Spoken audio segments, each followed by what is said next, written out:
Olá, amigos da TV Cidade, estamos com mais um Cidade Aberta e hoje recebendo o nosso convidado de cadeira cativa, o Senair Gomes da Silva, que é o nosso comentarista aqui de todos os assuntos que vocês queiram. Nós temos papo para isso, né, Senair? A gente faz força. Faz força? Faz força. Obrigado pelo convite, Isso. sempre um prazer. Saudação especial a quem nos acompanha, né, Glacir? E é sempre bom a gente ter o interlocutor nosso, porque as pessoas conversam com a gente e dizem aquilo que pensam a respeito do nosso desempenho, inclusive. Que bom, né? E eu queria já aproveitar, inicialmente, mandar um abraço para o meu amigo Fernando Gasperin, de Bento Gonçalves, que o Fernando disse, primeiro elogiou bastante, o que eu fiquei muito feliz, porque o Fernando é uma pessoa que tem um alto nível de conhecimento, e cultural também, não é só de conhecimento cultural, e o Fernando disse, não pode você puxar a tua colinha do bolso com um pedaço de calendário. Eu disse, Fernando, foi o papel que eu encontrei. Mas eu quero dizer para o Fernando que hoje eu encontrei um papel bonito, branco. Hoje você não vai me xingar. Mas que bom, né? A gente recebe vários retornos e o Eloy Paes também, um grande abraço para ele, né? É um que cada vez que a gente se encontra, ele diz, não, mas é isso, aquilo lá. E a gente se pauta por quem nos comenta, né? Porque... eu tenho uma grande amiga, só que ela é bem pequenininha, a Alice, deve ter 5 anos, se tiver. Minha amiguinha Alice, que também vai meu abraço, é filha da Cíntia, que trabalhou com a gente bastante tempo na Furgobento, e a Alice sempre assiste nós. Ela, a avó, a mãe, o pai. Que legal. Então, meu abraço carinhoso para a Alice. Viu só, é isso aí.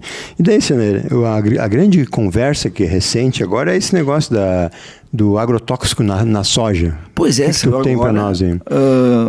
Que 90% da nossa safra está plantada.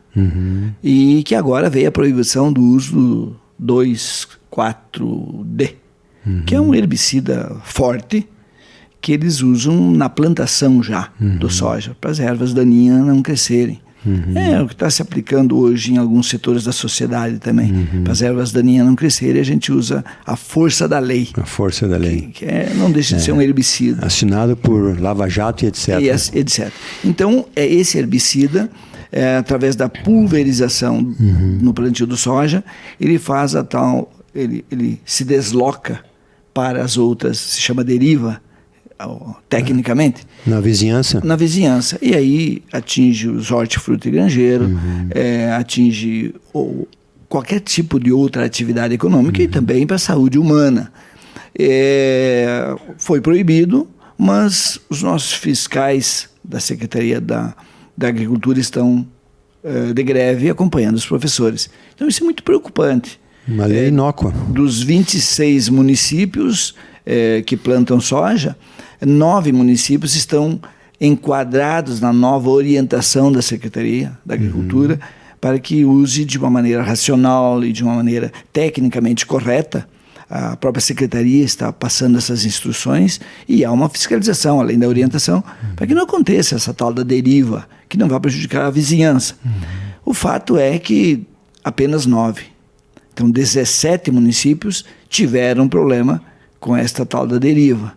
Tiveram problema. Então, isso significa que muita gente está sendo prejudicada e nós não podemos deixar de plantar. Nós temos que nos adequar porque nós precisamos, mais do que nunca, que esse nosso Rio Grande decole. E como somos essencialmente agrícola, o próprio dono da Avan diz que ele também é um agricultor, só não planta soja, planta lojas. Muitas, né?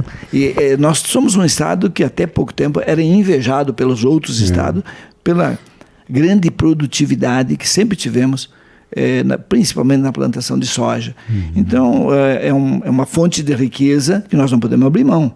O que nós temos é que adequar a esses novos produtos que aparecem e que não podem, para produzir grão, prejudicar a saúde humana. Então, eu acho que tem que haver essa adequação, continuar essa atividade econômica tão importante para o Estado, porque, vamos combinar, estamos muito mal. A dívida é muito alta, né? Com relação ao agrotóxico, né, é um debate que se prolonga toda a vida, a gente ouve falar nisso, né? Antigamente se botava neocídio na cabeça para matar os piolhos e dormia com o pano amarrado, né? E ninguém morreu por isso, né? Mas caía os cabelos. Caía também. O meu não cheguei a usar tanto assim, caiu igual, né? Mas com relação a isso, a gente vê o seguinte, quando aplicado normalmente aéreo, né? A força dos ventos, tudo leva para a vizinhança. Inclusive, eu já acompanhei um caso que foi devolvida uma exportação dos Estados Unidos em função de produtos não autorizados lá, né? Que aqui eram liberados. Mas não que o que a pessoa tinha usado, o produtor, da vizinhança. Contaminou. Da vizinhança. Então, isso é um assunto assim que a natureza é uma coisa que nós não vamos ver ninguém dominar, né? Porque... E veja que há uma preocupação neste meio, do próprio meio ambiente, né? Quem cuida disso, a gente não sabe da missa à metade. Claro. Mas quem foi colono, quem viveu no meio do mato, hoje consegue fazer uma avaliação. Na época não tinha a mínima noção do que isso podia acontecer ou não. Há uma diminuição das abelhas, né? Em função dos agrotóxicos. É isso aí. Há um tempo atrás... E sem as abelhas nada, né? A polinização não existe, né? Vamos fazer a mistura para que haja frutos. Como? Só através do vento? Não. Não tem como, né? Então... Tempos atrás eu te cortei e tu ia comentar. Antes do que eu falei agora disso aí, tu disse que tempos atrás se controlava mais? Não tinha o controle. Não exatamente isso. Eu te diria assim, numa época longínqua já, era automático isso. A gente não usava produto químico, nem adubo químico não se usava. Então, o pessoal que mora, e tem muita gente que nos assiste que morou no interior, sabe disso. Era tudo natural. Então, você tinha bastante abelha, você tinha bastante inseto, tinha bastante de tudo. Cadê os vagalumes? Você enxerga ainda vagalume? Casos raros. Mas é muito raro. Então, a gente foi perdendo aquilo que era familiar, a gente foi perdendo através do tempo. O que eu estava falando é que você ia aqui para a fronteira caçar perdiz. Você ia caçar pomba em alguns outros espaços. Essa nossa fauna, as aves eram em quantidade, qualidade, diversidade enorme. Eu estava mesmo brincando lá no sítio outro dia com o pessoal de lá, que tem muitos pássaros que eu não conheci, apareceram. Mas onde está o sabiá de papo amarelo? Onde está o sabiá ferreirinha? Sumiram. E surgiu no lugar uns pássaros com uma cor, um colorido completamente diferente. Vejo tucano, que lá não existia, agora começou a aparecer também. Começou a aparecer cascavel, que eu nunca tinha visto. Conheci a cobra cascavel agora, de um tempo para cá. Então, há uma mutação naquele ambiente que era a mim muito familiar, porque eu nasci e me criei lá até os 16 anos. Então, hoje mudou muito. Mas tem muitas coisas que me fazem falta. Onde estão meus pés de ingá? Que eu subia para comer os grãos que tem dentro da vagem do ingá. Não existe mais. A própria quaresma, a riticum, que se chamava, que parecia com quaresma, a casquinha solta. Não se vê mais. A própria... Veja que mudou tanto que surgiram outras coisas, mas poucas. A gente tinha pé de cereja lá no sítio. Então você ia lá, quando ela estava marrom, podia comer que estava docinha. Ela ficava vermelha e depois ficava marrom. Era a maturação. São coisas que foram desaparecendo. Não existe mais pé de cereja lá. A cerejeira sumiu. Aqueles uva do Japão, que para comer é uma porcaria, mas tinha aquela uva do Japão enorme, árvores. Hoje não existe mais. Tem o cedro, que é uma madeira nobre. Nós tínhamos por tudo lá na nossa terra, os pés de cedro. Foram morrendo, o angico foi morrendo. Então, assim, uma variedade enorme de árvores que hoje a gente vai lá e não vê mais. Isso, assim, surgiu árvores frondosas? Não. É apenas as árvores normais. Está virando uma caatinga daqui a pouco. Porque a gente vê uma mutação muito grande. Claro que vamos dizer assim, não é culpa. O próprio ambiente. Porque uma vez... existiu muito mais matas na nossa região aqui do que hoje. Sim, o desmatamento foi uma coisa natural. Muito natural. Porque a gente vê assim nas plantações, o pessoal só deixa aquela barreira de quando árvore. Deixa. Quando deixa. O assoreamento dos rios, principalmente no estado do Paraná, é uma coisa preocupante. Porque você não deixa um pedaço maior de árvores para proteção do rio, as chuvas vão trazendo a terra para dentro do rio. Vai assoreando. Vai assoreando. Daqui a pouco vira um banhado, e do banhado vira e vai secando e acabou. Porque aí as nascentes do rio a água não tem mais força de passar esses impedimentos naturais que a terra trouxe para dentro do rio.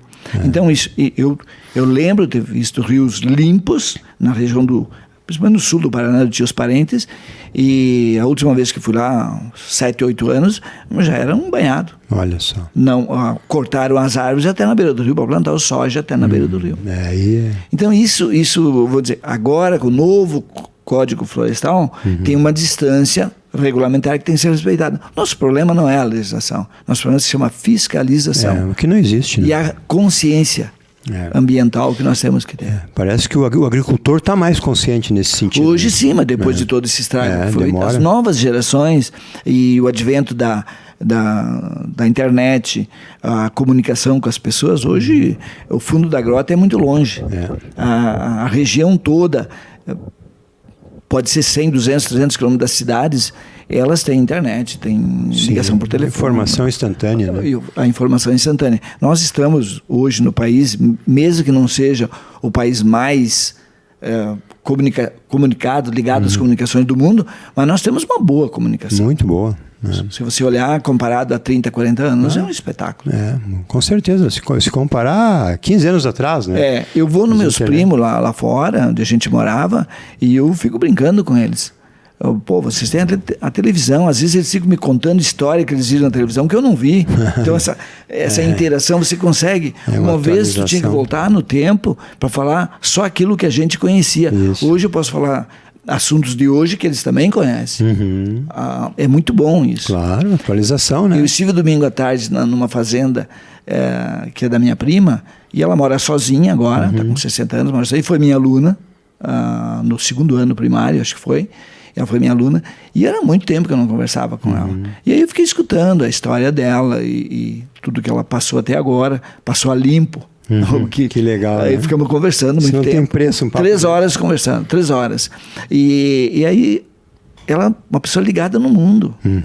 A filha casou com um ator de teatro e cinema, foi morar no Rio, então ela vai no Rio seguido visitar a filha. Então, Sim. As distâncias se encolheram. Com certeza, muito rápido. As pessoas lá mesmo na fazenda, é uma casa assim de 200 anos, um casarão, ela transformou numa pousada, um lugar fantástico. Eu vejo, olha, deixa eu falar a verdade, eu morei em Uruguaiana, conheci fazendas lá em Uruguaiana, mas assim, respeitando as devidas proporções, são poucas instâncias que têm uma fazenda com todas vamos dizer assim, as instalações, tem balança, tem banheiro ligado, tem mangueiras, tudo original como era lá no início da história. Olha só, né? Então, os açudes, é coisa assim, tu passa uma tarde, se tu resolver ir caminhar para conhecer tudo isso, tu passa uma tarde admirando uma coisa que a gente não vê seguidamente por aí. Que não se fala nisso também. Não se fala nisso. E para mim, aquilo lá, eu não sei se eu dormiria lá, porque me parece um negócio mal assombrado. Você vê das paredes, aqueles caras que viveram há 300 anos atrás. Sim, sabe lá o que passaram também ali, né? Com certeza não passaram maus momentos. Poucas e boas, né? Ou ruins e más, né? Muito bem, Ciner, já passamos nosso primeiro bloco. Voltamos em seguida com mais Cidade Aberta, fazendo esse bate-bola aqui, sempre delicioso, porque se conversa todos os assuntos, o que dá uma interatividade boa para nós bater esse papo com nossos telespectadores que nos acompanham. Voltamos em seguida.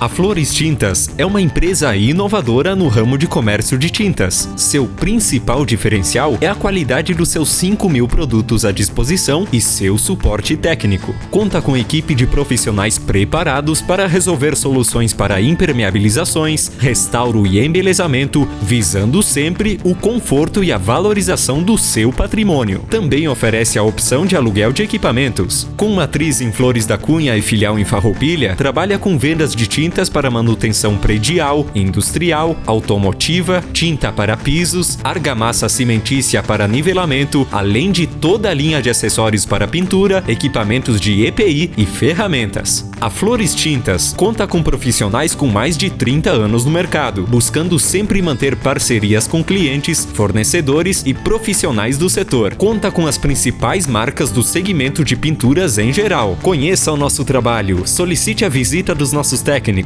WhatsApp 549 9961 4727, Avenida Santa Rita 416. Flores Tintas. Somos tintas, somos cores, somos você.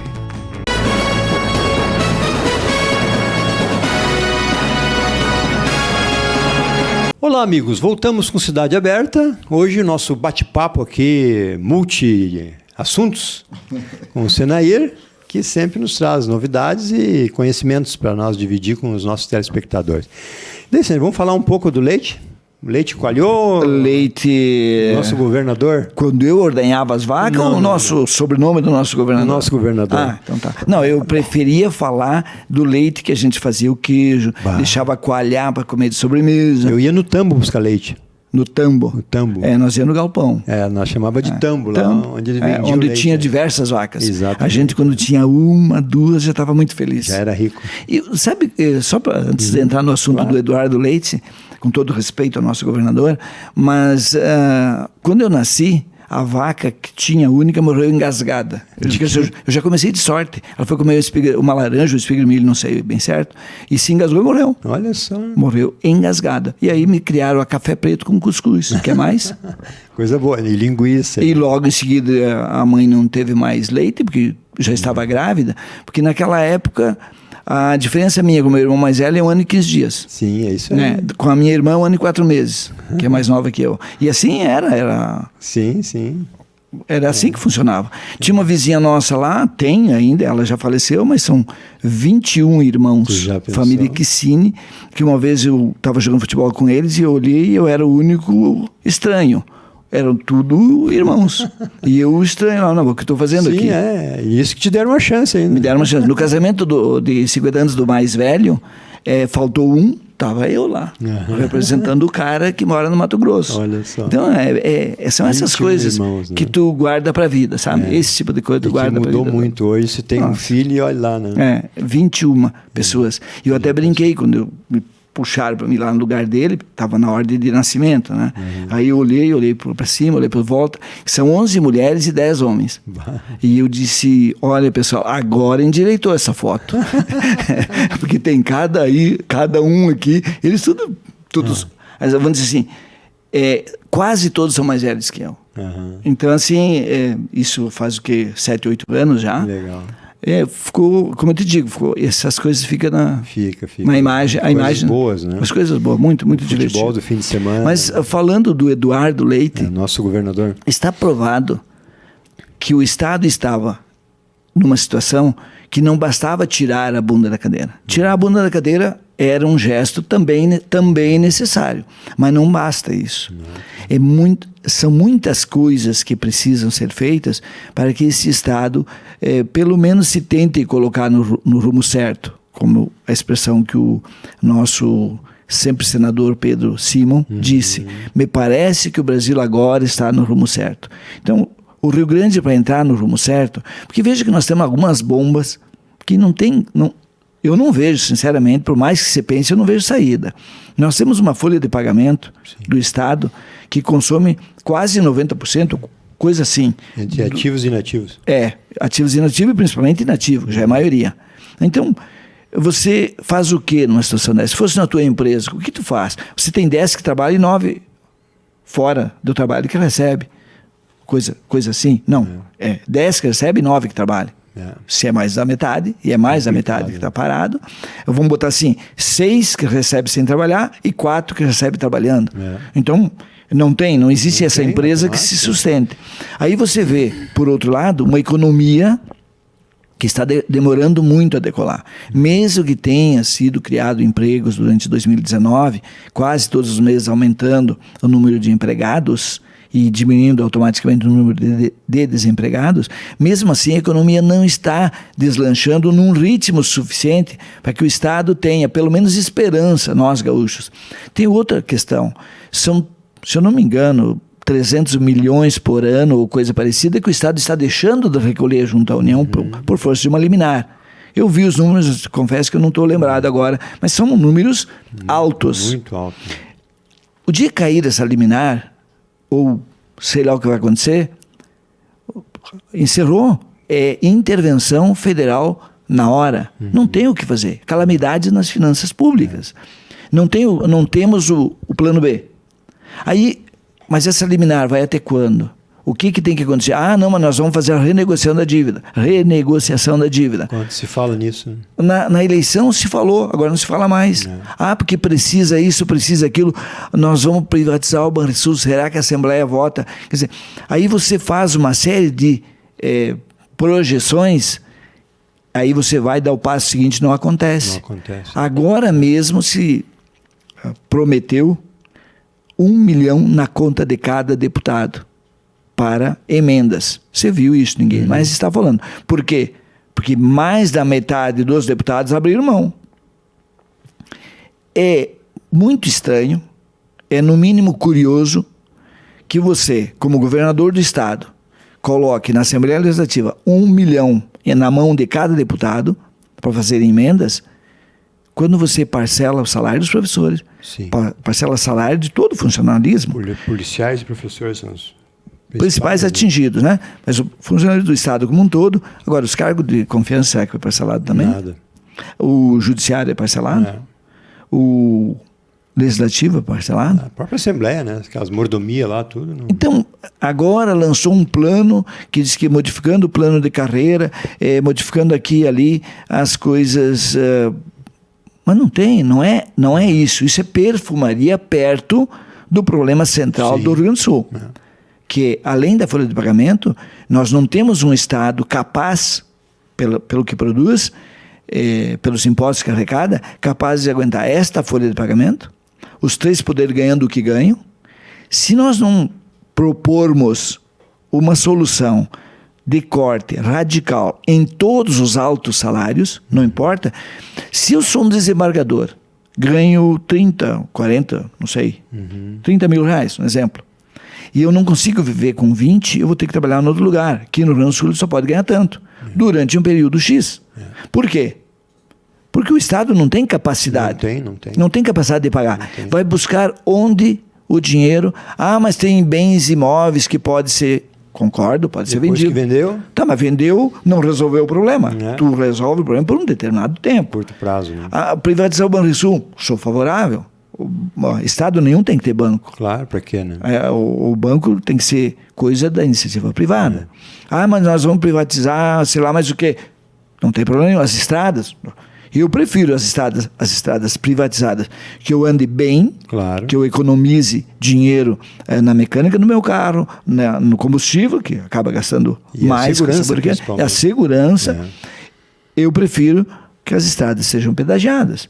Mas aí, com valor justo, né? Com valor justo. Não o que tinha aqui, né? Mas os investimentos, se fez pedágio, não teve investimento. Essa, no mínimo, aqui até Bento Gonçalves deve ter sido duplicada. Né?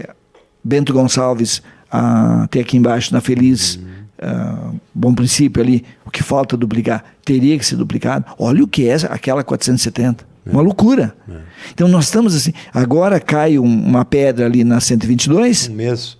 Então, eu fico falando, eu até anotei aqui, e o Fernando não vai me criticar, porque está aqui, ó. Anotei aqui no papelzinho branco aqui. A Secretaria dos Transportes. Qual a importância de uma Secretaria de Transporte? Não tem dinheiro para nada. Cai uma pedra ali, eu chamaria o Exército. Sim. Me ajudem aqui, porque eu estou morto. Agora vai para um mês. 3 dias resolveriam. Vai para um mês. Você já não completou um mês. Daí um diretor do DAIR vem aqui dizer que não tinha um planejamento sobre o local. Cara, aquilo ali é um monte de pedra. É que o DAIR foi fundado ontem. O DAIR foi fundado ontem. Cabidão também, né? A EGEG, tanto já conversamos aqui, né? Quando foi aquela discussão enorme sobre hospedagem, e tinha aquele Coelho que era aqui, e veio o pessoal do Daire também falar, que ainda cabeça branca. Eu disse, gente, pelo amor de Deus, por que o Daire ainda existe? Por que a Secretaria do Transporte existe? Existem secretarias que o gasto com o pessoal é muito maior que o maior não, só tem gasto com o pessoal porque não tem nada para investir. Encerra essa secretaria? Não se justifica. É mesmo que aqui no município tivesse a Secretaria da Habitação gastando 20 mil reais por mês com funcionários e não tivesse 20 para aplicar na habitação. E tem muito aqui também, né? Olha, eu não investiguei, mas eu ainda vou ver como é que isso funciona. Tem bastante. Porque isso eu sempre critiquei. Você justifica uma secretaria se você tiver investimento suficiente para que ela funcione e atinja seus objetivos. Claro. Qual é o objetivo da Secretaria da Educação, um exemplo? Aí sim. A educação de qualidade. Claro. Você quer educação de qualidade, você tem que pagar do próprio bolso na escola particular. Porque a escola pública, quando não estão em greve, estão normalmente descontentes, porque ganham um pouco, e ganham um pouco mesmo. Eu não consigo admitir que um professor ganhe menos que um vereador. Não consigo. Isso é uma bela campanha que está rodando no Brasil inteiro e eu acho que vai pegar. Com o tempo você vai pegar. A quantidade de políticos que a gente paga é muito. É muito. É muito. E o Paulo Guedes aí, essa tacada boa que ele deu aí de diminuir os municípios com 5 mil habitantes. Estão em Brasília. Os prefeitos estão em Brasília. Mas eu acho que não vai adiantar. Protestando. Né? Eu sou muito democrático. Eu faria a seguinte proposta. Todo município que tiver renda suficiente para manter a sua máquina, suficiente para manter a sua máquina pública, fica. Quem não tem, serviço voluntário. Eu seria um prefeito voluntário, certo? Eu seria um prefeito voluntário. Não tenho capacidade para ser prefeito, mas se tivesse... Capacidade sobra, hein? Não, assim, se tivesse, dissesse, não, Senair, aqui em Farroupilha nós vamos fazer uma campanha para que o próximo prefeito seja voluntário. É 4 anos. Tu fica? Fico. 4 anos eu fico, mais não. Então, eu fico. A vereador não vai ter, vai ser um trabalho voluntário, vereador, amanhã assumo. Podemos botar o teu nome, então, na relação dos prováveis candidatos a prefeito na próxima? Se for sem salário, eu vou. Mas aí tu passa a ser... Claro. Não vai dar. Não, e aí tu passa a ser demagogo. Não, isso é demagogia. Né? Tu já recebe um rótulo de cara.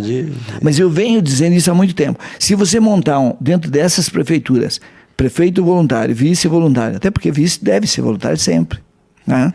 Na eventualidade do prefeito morrer, agora eu vou ganhar meu dinheirinho porque ele morreu. Né? No impedimento. Agora, vereador voluntário. Eu te pergunto, será que um vereador trabalha mais do que eu trabalhei? Com certeza. 3 anos na SIC, 4 na AGC, mais 4 como presidente da Central de Compras. Até porque é raro tu ver um vereador que trabalhou em alguma entidade voluntariamente. É raro.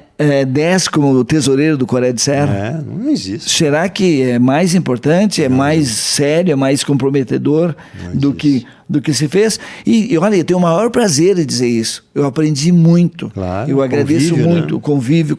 Eu passei por 3 ou 4 reitores da universidade enquanto eu fui tesoureiro, porque o tesoureiro do Coreia assina junto com o reitor. Olha só, o compromisso. Então, eu já almoçava com eles, eu sempre brincava.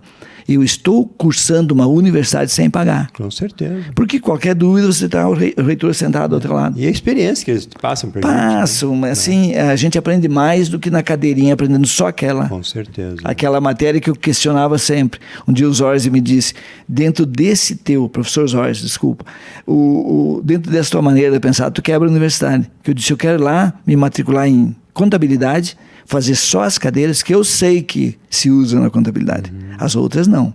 Eu quero matricular em administração e fazer aquelas cadeiras que se usam em administração. Eles tu vai quebrar a universidade. Tem que ter os plus. Com relação ainda ao Paulo Guedes, né? Essa mexida que ele quer dar na divisão dos tributos, porque ele está vendo que não é só o Rio Grande do Sul que está mal, tem Rio de Janeiro e outros tantos, né? Minas, não só pela roubalheira instalada ao longo desses últimos anos, mas que nem a gente falou, a máquina pública é inchada, né, por questões políticas já de longo tempo botando a companheirada, né, que se fala nisso de desinchar a máquina pública há muito tempo, né? Mas essa descentralização de Brasília, eu acho que corre o risco de ocorrer agora, hein? Eu te diria, associando as duas coisas, a descentralização e um incentivo para que os municípios, que são, e voltando à história dos municípios menores, se comece pelos municípios menores, essa ideia de fazer esse trabalho voluntário. Tu imagina uma cidade com 5 mil habitantes, trabalho voluntário, tu não acha 10, 15 pessoas? Aí tu vai encontrar muito mais gente. E aí tu vai dizer assim, inchou a máquina pública, claro, voluntariado. Encheu a máquina pública, mas diminuiu o custo, que diminuiu não, quase zero custo com a máquina pública. Tu incha a máquina e diminui o custo. Voluntariado. A gente faz voluntariado todos os dias. Com certeza. Qualquer um de nós faz. E isso dá prazer. Muito prazer. Isso dá prazer. Porque aí tu vai para dentro de uma prefeitura sabendo que tu vai fazer o bem para muita gente. Com certeza. E não vai ter custo para essa gente que tu faz o bem. Tu está fazendo uma coisa com o retorno. E tu chega numa idade que tu precisa devolver. Dizem que é para o universo. Eu digo que é para a sociedade, para as pessoas que tanto te ajudaram a chegar onde tu chegou.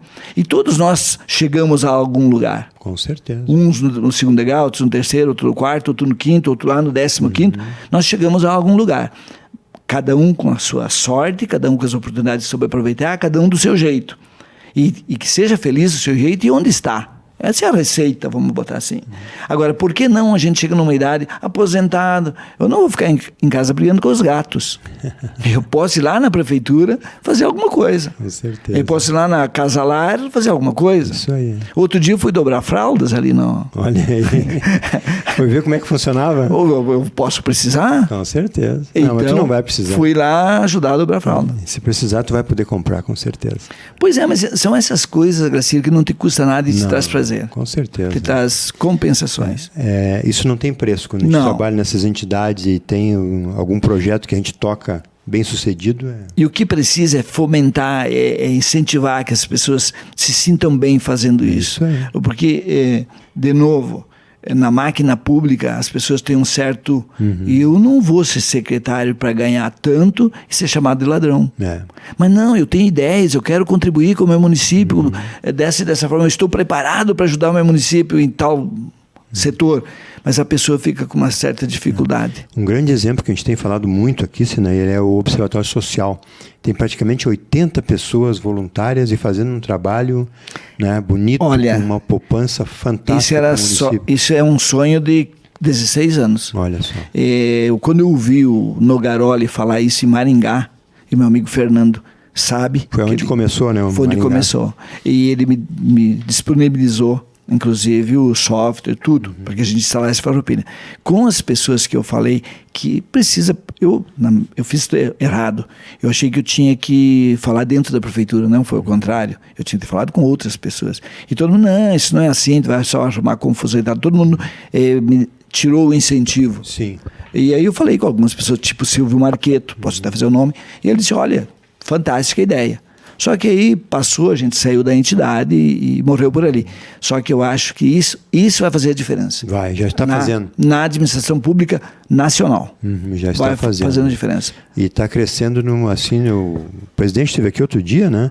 E inclusive nós gravamos um teatro nas escolas, começaram a passar. O que é o Observatório Social?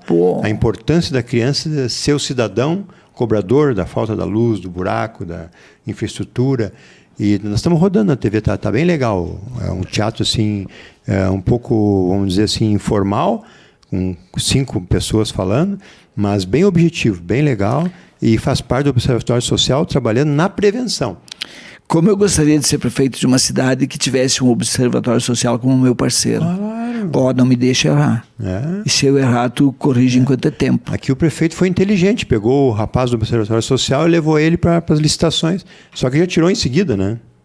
Então, o objetivo parece que era enfraquecer o observatório, o que não deu certo. Né? Mas eu acho que quando tem um número de voluntários desse tamanho, com a intenção de que as coisas aconteçam certo, não tem poder que faça ir contra isso. Não existe. É tiro no pé só. Tiro no pé. Aí sai pior. Muito bem, Sinair. Então, Eduardo Leite não azedou ainda porque não deu tempo, né? Eu não sei agora, inclusive, com essa história da greve, e tu sabe que o Sartori, inclusive, tinha sido ameaçado de ser preso por falta de pagamento dos professores a outra vez. Nós temos uma série de problemas nesse sentido, começando por Caxias do Sul, que agora estão, e eu acho que dessa vez sai, a minha impressão, pelo que eu ouvi em Caxias, que o nosso amigo Guerra pode perder o cargo. Olha, e não tem nem vice. Então, o prefeito de Caxias será o meu amigo... Presidente da Câmara. Presidente da Câmara, que é o Cassina. Uhum. O Flávio Cassina provavelmente seja o prefeito no último ano. Conheci ele há bastante tempo, meu amigo. Então, eu brinco sempre com ele, vai ser prefeito por um ano. O Adelar Bertuzzi foi por um dia. Né? Então, eu estou bem de amigos. Né? O governo do estado e o nosso prefeito de Porto Alegre também. Está passando um momento político muito delicado.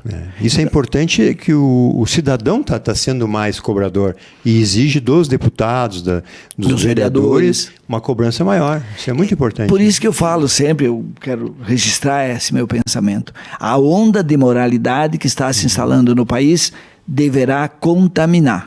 Não tem volta. Porque a onda de corrupção que já passou, de sacanagem, também contaminou muita gente. Sim. Nós precisamos levantar essa bandeira e lutar por ela.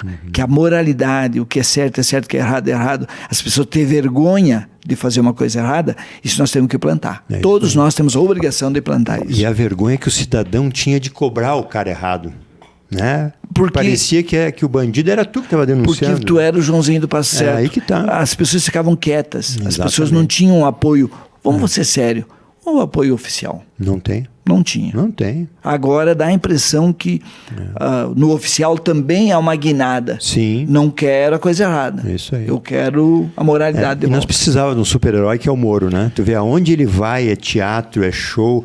Os caras aplaudem ele de pé, cara. Isso aí é bonito de ver, né? Por quê? Claro. Porque é um símbolo da moralidade. Claro. Mesmo que ele tenha cometido alguns pequenos erros, isso não justifica. Não. Os objetivos foram alcançados, não matou ninguém, não mandou matar ninguém. Claro que não. O cara é limpo, né? E vai ser, e se ele continuar nessa levada, e mesmo que o Bolsonaro seja um trapalhão, mas já começou, o Olavo de Carvalho já fala menos, Sim. Os filhos dele já falam menos, me parece, e eu estou muito feliz com isso. Se ele melhorar 30%, o Bolsonaro, eu já começo a justificar que o meu voto foi bem Não foi colocado. bem, não.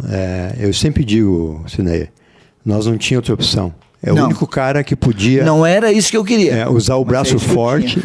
Mas usar o braço forte, que nem ele está usando, com todos esses ministros que estão aí fazendo um sucesso federal, né? Em infraestrutura, que nós falamos aqui. Inaugurar agora lá essas rotas todas ali no Nordeste, lá para cima, muito eficaz. Né? Olha... A imprensa não está divulgando, mas está acontecendo. Muita coisa. Tá acontecendo. Aquela lá do desvio do Rio São Francisco também, que está beneficiando muita gente, né? Poços artesianos aos montes. Então, assim, são muita notícia boa. Lógico que a máquina pública, a gente sabe que é difícil de mudar, né? Mas muitas coisas estão acontecendo e eu acho que nós estamos no caminho certo. E o cara tinha que ser esse, que conhecia o Congresso, que ia ser um osso duro e que botou realmente técnicos, que não negociou. Sabe como mexer com a política, que a gente comum não sabe. Só para te dizer uma coisa para pensar. O nosso grande problema vai ser o Ministério da Educação. Só para nós conferir daqui 4 anos. Sim, é um problema. Até nem o 24D, 2,4-D. O agrotóxico falado no início. A herbicida. O Fernando até me deu um outro exemplo. Senair, quando uma pessoa está com uma febre alta, tem que testar antibióticos. Então, tem que acertar o antibiótico que consiga dominar a febre. Ou tu está com um vírus, alguma coisa, tu tem que acertar o veneno certo. E eu acho que nós, talvez, às vezes, dentro das universidades, nós estamos com o veneno muito fraco ainda. Mas vai. Porque lá a raiz é profunda. Vai chegar lá. E fora o que já formaram aí, né? Exatamente. Muito bem, Sérgio. Te deixo com as palavras finais para... Um abraço a todos, obrigado por nos acompanhar e na próxima semana estaremos de volta, se Deus quiser, e eu conseguir uma outra camisa, porque essa aqui já apareceu aqui muitas vezes. Modesto. Obrigado pela companhia de vocês, Cidade Aberta, hoje, amanhã e sempre, e toda a nossa programação bastante diversificada, com várias pessoas apresentando diversos assuntos. Entre eles, as mulheres estão dominando a TV aqui, porque as mulheres sabem fazer programa, elas sabem trazer excelentes convidados também. Que assim continue. Voltamos em seguida.